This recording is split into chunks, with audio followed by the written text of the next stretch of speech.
Welcome to Courage to be Visible, the podcast for heart-centered entrepreneurs who are done hiding in the shadows and ready to step into the spotlight. I'm your host, Andrea Stenberg. I'm a video marketing strategist and a big believer that showing up as your true self is your marketing superpower. Welcome. I'm so happy today to have my good friend, Tamira Hamilton. She's a fractional CMO, a growth consultant, and just an expert on visibility and growing your business. And we're going to have a great conversation. Tamira, thanks for joining us. Thanks for having me. I'm excited to be here. So, why do you think visibility is so hard for so many entrepreneurs, particularly women entrepreneurs? I think for women entrepreneurs, we've basically been taught to shrink, to be seen in the background, to do the work, to not be the face, to not show up. And unfortunately for many of us, that the man is the face, the man is the head. And so being visible causes a lot of women to get out of their comfort zone, which is that space where they're kind of behind the scenes and not seen, but doing all of the work.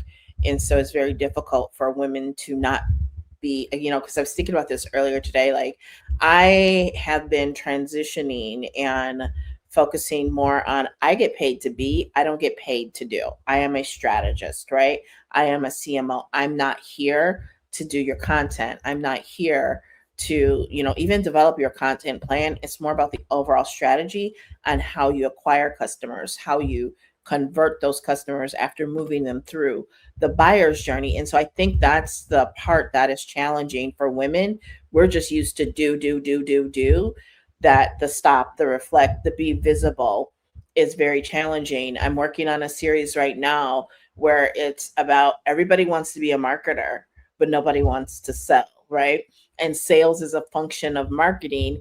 And when if you are a underwater basket weaver, and that's what you love and what you want to bring to the world is to create more underwater basket weavers, your job becomes not so much the underwater basket weaving, but getting the visibility on underwater basket weaving and bringing more people to it, to know it, to love it, to enjoy it, and to learn it from you or whatever solution it is you provide in that arena. And so I think that's just a lot more challenging for women because all we've ever done is do.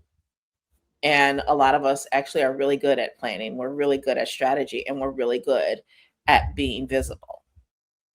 Yeah, I totally agree with you. And I think, there's a few things. Like, I know way back when, 30 years ago, when I first was working in corporate, and I had that, like, just get down and do the work. And it used to drive me crazy because there was the people who were getting ahead. They were the ones schmoozing and networking and saying, hey, look at me. And that was in corporate. That's never mind when you're self-employed and trying to be visible for the whole internet. And it's the same thing, right? It's not always the person who's the best, the most capable, the most talented. It's the person, it's the product or service that's the most visible, the one who has the best marketing, the one who sells the best. Yeah, absolutely. And even not too long ago, I was talking to a friend of mine who's a potter. And I remember him saying, when I was in pottery school, they taught us how to do pottery. They didn't tell us how to sell our pottery. Mm-hmm. And there's, a million potters, and there's some potters that are making a full-time living, and they had to figure it out. So when somebody comes to you and it's like, they're really good at what they do, because let's face it, anybody starts a business, they're good at what they're selling, and they're struggling. Where do you have people start? It really depends. It's all customized to the individual. The first thing I do is I run a diagnostic. Look at their socials, look at their plan, look at their ideal client, and make sure everything is in alignment. And what I do is I find the first point of breakdown, and we work on that. And usually by working on the first point of breakdown, we actually fix a lot of things downstream. So then we rerun the diagnostic, or we just instinctively know what comes next. But visibility is a huge piece of it, because none of it matters if you're not gonna get visible. I have a client right now who she's high functioning, high achieving, and she came across a local business owner who is basically about to be out of business. And, she created these plans and these diagrams and that without this person asking her, and she's trying to save the business. And I'm like, that person has to want to save the business more than you want to save it for them. And, you don't want to waste your precious time, your opportunity cost. You are C-level, and people need to see you as C-level, and that they should pay you as C-level. And your passion, your desire to help is a beautiful thing, but it's not serving you right now because that person has all the tools and they are choosing not to be visible. They're choosing that. It's like they've already made up in their mind that their store is going to close. So you got to go back and stay on course and stay on plan with what you have going on. But if a person doesn't understand that all it takes in 2026 is, yes, you need that passion, you need that fire, but you literally need Wi-Fi. Everyone has these super powered computers in the palm of their hands, and a way to get paid, and something as simple as Google Docs or Canva, which can start out free, and you can be visible. Just get going live, start talking, press record. There's so many different formats. There's long form, there's short form, there's your stories, there's reels, there's TikTok, there's shorts. There's so many different avenues for you to get up, show up, and be visible. But we want to shrink. We don't want to be seen. And her and I discussed that. A lot of people think, oh, if I built it, they will come. That's not true. Yeah, that's absolutely not true, because they, like, even just the other day I live in a small town, and I just learned about a restaurant that's been downtown. We have a really small downtown that's been here for a year. I'd never heard of it. And it's like, well, if you don't tell people, they don't know about it. Exactly. And that's our job, to show up on social media every day like it is our job. And that's you ask what's one of the first things is, you got to have some video daily, some sort of video, whether it's live, whether it's short form. You need to be showing up every single day, your face, your voice, because it's going to compress time. It's your quantum leap. Is that video representation of you, because it's going to build know, like, and trust the absolute fastest beyond anything else out there. Yeah, absolutely. But I think one of the things is people get really hung up on, like, should I be on Facebook? Should I be on TikTok? And they get overwhelmed, so they do nothing. But, what do you say to somebody who's like, I'm trying to be everywhere, but so I'm nowhere? What do you say? I help them narrow it down and figure out what I call their pair and a spare. The two, their primary and their secondary, they can't be owned by the same entity. You mentioned WhatsApp before we went live with this. And, WhatsApp, Facebook, Threads, Instagram are all the same entity at the end of the day, Meta.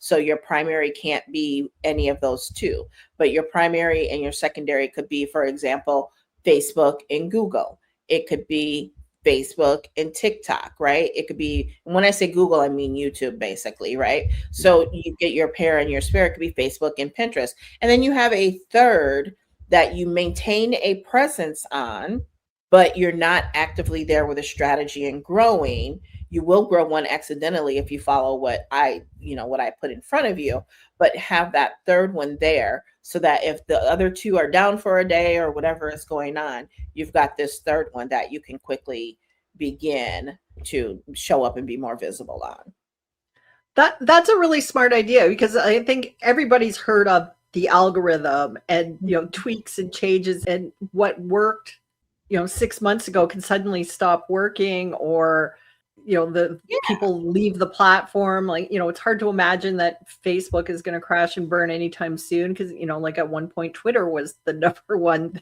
thing, and but you never know, like, things can change. So I like that idea of having the sort of the two complementary main platforms, but have a third one as a backup in case it gets hot, or in case one of your other ones stops working. That's a really smart strategy.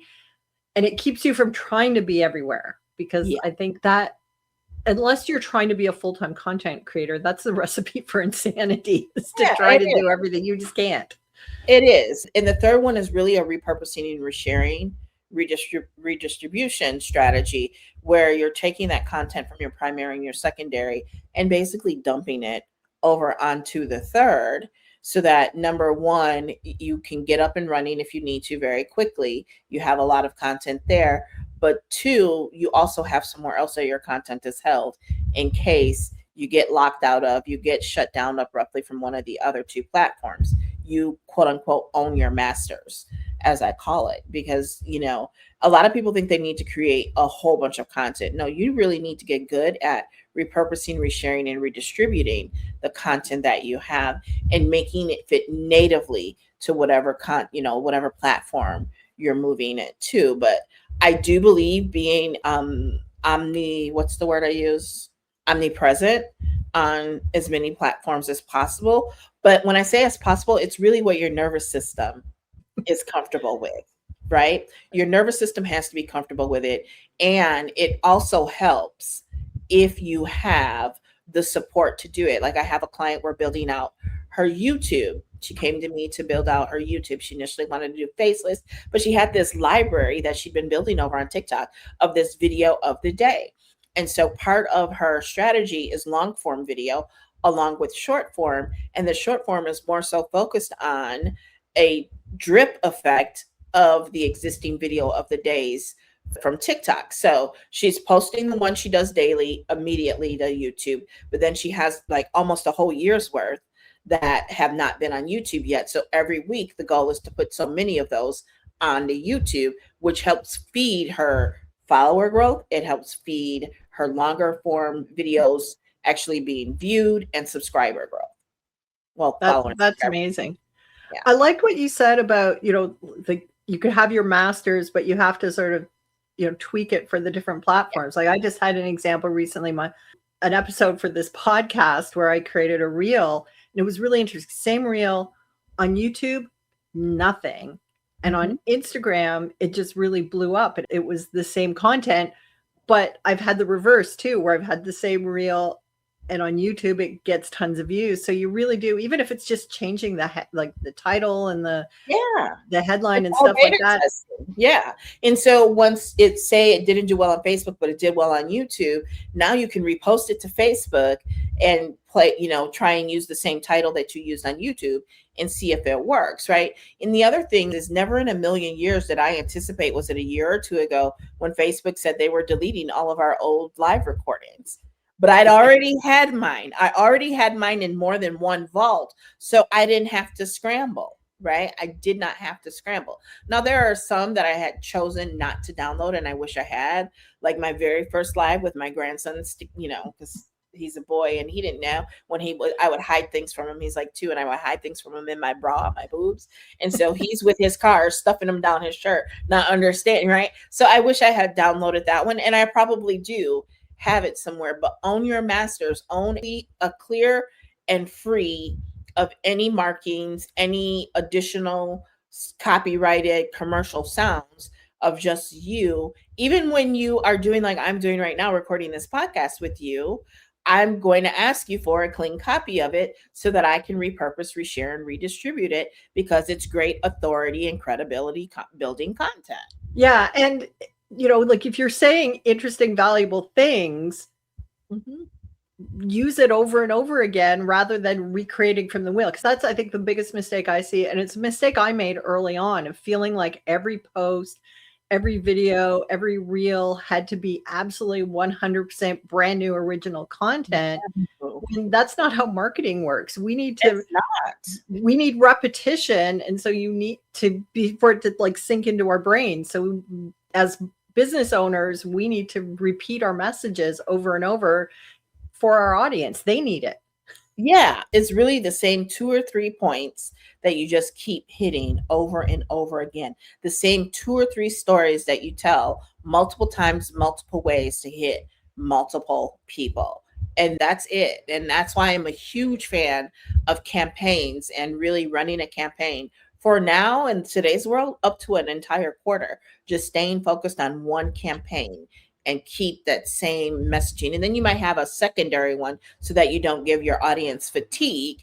But no more than 3 different campaigns running at once, so that you can really get that messaging in, because it takes a lot of repetition.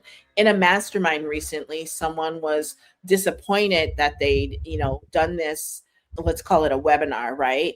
And people showed up for the webinar, they were excited, and from the webinar they wanted to sell them to a paid group, and they were disheartened that they hadn't sold anyone. And I said, well, how many exposures did they have to this new group that you want to monetize? And well, this was really their first one. And they broke down how they presented it during the webinar. And like, they really need more exposure. You don't know that this is something that you should toss yet, because it has not been given enough of a run, seen by enough people to know if it is a hit or a miss. You've got to keep getting it in front of them while also bringing in new people, for new people to see it and then go into a sequence, so that they're constantly getting the message, and you will probably see some conversions, and then you need to decide from there. Yeah, and especially if people are new to you, or if it's a higher ticket offer. Like think about how you buy your own stuff. There's a pair of pants I'm wearing right now that are a higher end. They're about $170. Yeah. And the first time I saw an ad for them, I was like, I'm not spending $170 on a pair of pants. Mm-hmm. And then, but I kept seeing them. And then after about a year and a half, I realized that I'd spent more money on cheap yoga pants in that year and a half than I would have spent on this one pair of pants. And I finally bought them. So they had to stay in front of me for a year and a half for me to get to the point where, okay, yeah, I'm going to drop $170 on a pair of pants. Yeah, so I did that same thing with purses in college, right? I was buying the Kmart, the Payless, when Payless was a thing, the Payless purses, because I knew I was hard on them. But then I added up how many purses I'd gone through, and I could have bought, like back then, like a Nine West or a Coach purse. And the other thing that you can do is you can up level your ideal client, and you can talk to the person who it's nothing to them to spend $170 on pants, right? Yeah. That's another option. And, if you ask where the usual first point of breakdown for my clients in being visible, it's getting in front of the right people, because they think everybody is their client, and they have a scarcity mindset. So they think if they only speak to one client, they're going to lose all the others. And it's just not true. Yeah, because if you're too vague and too bland, then nobody steps and goes, oh, she's talking to me. But if you can get really specific, then you're going to have people going, oh my goodness, I've never heard anybody talk to me. Yeah, you have to be ultra specific right now, right? Because the old number is 2,000 messages a day. And it's probably 2,000 messages a minute now that we've all gotten used to this micro content. And so you have to speak directly to the person and their identity for them to even stop the scroll and listen to you. Without that, you're just noise like everybody else. So I want to go back to something that you said early on, because I made a note not to miss it. And one of the things you said is like, yeah, you're a marketer, but you also have to be in sales. Mm-hmm. And I think that's one thing that a lot of people stumble on. And it does go back to if I build a better mousetrap, if I build something great, people will come. But we still have to be salespeople. We still have to sell. If you have a business, you must be a salesperson. You have to. Sales is the lifeblood of your business. It is your cash flow. Money comes in, money goes out, and you want to at least break even. But the ideal situation is that more comes in than goes out, right? And so you have to have sales. Sales is the engine to make that happen. Otherwise, you're a beggar, right? Or you're getting lots of grants and things like that, which are great. But, you're only going to be able to get so many grants. You're only going to be able to get so much fundraising. And I think I need to come back for part 2, because I could be on a roll right now. And I know we only have so much time, but sales is the lifeblood of your business. It takes money to make money. And we have to stop feeling the ick around that fact that just because we make money doesn't mean that we are not doing a service, that we are not helping. Right? You can do both. In fact, you are better off. You can help more when you are doing both. You can donate more of your time, your money, your talent, and your influence when you make more money. Yeah, absolutely. And also, like, you have more energy to serve more people, because if you're spending all your time worrying about how am I going to afford groceries this week, you're not giving your best work. But when you have a nice cushion in your bank account and you're serving people, you can make decisions to, I'm going to donate to this cause, or I will give this person a scholarship to my program because I can afford to do it. But you're serving people. Plus, I don't know about you, but do you see this? If people pay versus free, or they pay a higher amount, they're more committed. They're Yes, more likely to take the action. I would absolutely agree with that. And to piggyback on what you said, you have a responsibility to your ideal client to be successful and be profitable. Because if you're not, now they've got to scramble and they've got to replace you and what you were doing for them. So you have it's a fiduciary responsibility to your client to be successful and be profitable. And that's my hill, and I will stand on it. And I don't hope to die anytime, so I don't speak like that. But you know what I mean. Yeah. Yeah. And I think there's so many issues, and you're right. We should have you back and talk just about the money part. Anytime, girl. But I think one of the things is, I think a lot of us all have in our head whether it's a fictional or somebody you actually met in real life, but the sleazy salesperson who does all the sleazy tactics, and they're selling crap and they don't care. They just want all the money. And everybody's afraid, I don't want to be that person. Yeah. So we step back and dial it back and don't sell at all. That's a very fair summation of it, right? The thing is, however, that is the platform to build your business on. That I am not that person, that I hate that I loathe that I despise, that disgusts me. And here is what I am. Here is my promise to you instead. Storytelling, right? That's my freebie for today, is my storytelling guide. So I'll give you the link for that to put in the show notes, but it's a guide that helps you tell stories, because when you can tell those stories and you can share it from a place of passion like that and speak directly to your ideal client in that way, that is what attracts them to you. I love that. And then also, in an age where so many people are just taking stuff straight out of AI and just throwing it on social media, when you show up on camera, like you were saying, and you tell stories that are your stories, they're not somebody else, like, people feel that, people resonate with that. Exactly. And they don't have to be deeply personal. Like, I told a story once about shoveling the snow. And because it was winter, everybody who was in that part of the world who was shoveling snow suddenly started commenting and engaging because it was something they could relate to. So it is, telling the story starts the conversation, and you got to have conversations if you want to make the sale. Yeah. Oh, you're speaking my language. You're all about business right now. Yeah, definitely. We'll have to have you back and have a conversation just about money, because I think that is such a big one. But anyway, thank you so much, Tamira. This has been really great. I hope people reach out to you. Do go. I will have the link to Tamira's guide on telling stories in the show notes, because I'm a big believer of stories as well. And we'll have Tamira back sometime soon. Thanks for listening to Courage to be Visible. I hope today's conversation sparked ideas for your own visibility. If it helped, please share this episode with a friend. Follow the show and leave a quick rating or review on Apple Podcasts or Spotify. It really helps. For links, show notes, and free resources to grow your visibility, head over to the show notes or visit my website. See you next time.